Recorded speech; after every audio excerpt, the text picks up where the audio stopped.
두드러기성 혈관염의 주요 증상은요, 가려움, 통증 혹은 열감을 동반하는 혈관염입니다. 피부 병변은 주로 이제 판을 이루는데요. 테두리는 붉고 중앙은 하얗고 그 안으로 이제 점상 출혈이 동반되기도 합니다. 일반적인 혈관염이 고춧가루 뿌린 듯한 이제 점상 출혈이나 아니면 피멍 든 듯이 자색으로 나타나는 데 반해요. 두드러기성 혈관염은 붉은 테두리에 중앙은 하얀 형태로 병변 부위가 나타나기 때문에 간혹 이제 백선과 같은 진균 질환으로 오진되기도 하고요. 간지러움이나 열감이 동반되기 때문에 두드러기나 피부염으로 오진되기도 합니다. 두드러기성 혈관염도 여타 다른 혈관염처럼 피부 증상뿐 아니라 이제 관절통, 복통 혹은 신장 기능의 이상과 같은 전신 증상이 동반될 수도 있다는 것이 공통된 특징입니다.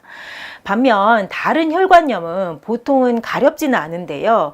두드러기성 혈관염은 가렵고 열감이 있다는 것, 그리고 점상 출혈보다는 붉은 판을 이룬 형태로 출혈반이 나타난다는 것이 특징이고요.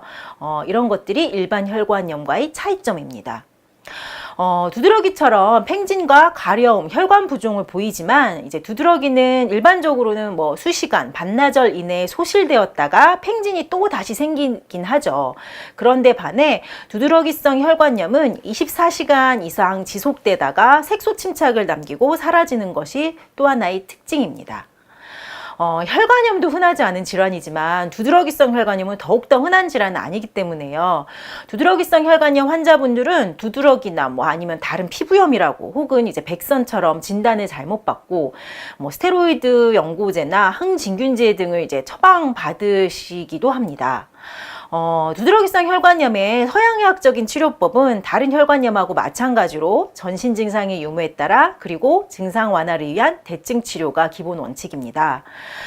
피부 병변에 가려움이 있을 경우에는 항히스타민제를 투여하고 이제 염증 억제를 위한 스테로이드가 기본적인 치료법이고요.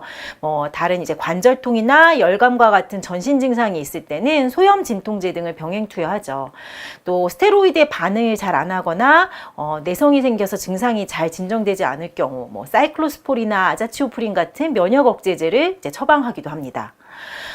대부분의 피부 질환이 항히스타민제나 스테로이드가 1차적인 치료법으로 간주되기 때문에 두드러기성 혈관염 환자들도요, 초기에는 진단을 제대로 받지 못하더라도 이런 약물의 증상이 어느 정도 이제 증상 조절이 되다가 증상이 장기화되거나 아니면 전신 증상이 나타나거나 혹은 환부가 넓어지면서 이상하네 하면서 다시 한번 이제 찾아보고 내원을 하시는 경우가 대부분입니다. 두드러기성 혈관염 초기에는 일반적인 알레르기성 피부염이나 두드러기 등으로 오진되기 쉽기 때문에요.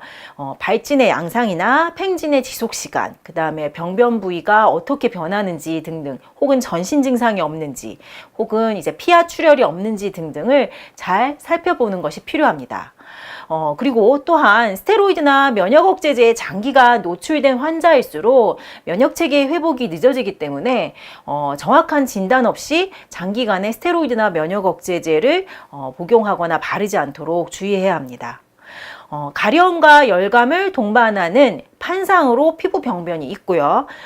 테두리는 붉고 중앙은 하얄 수 있으면서 갈색의 색소 침착을 남기면서 없어진다면 두드러기성 혈관염이 아닌지 의심해 보아야 합니다.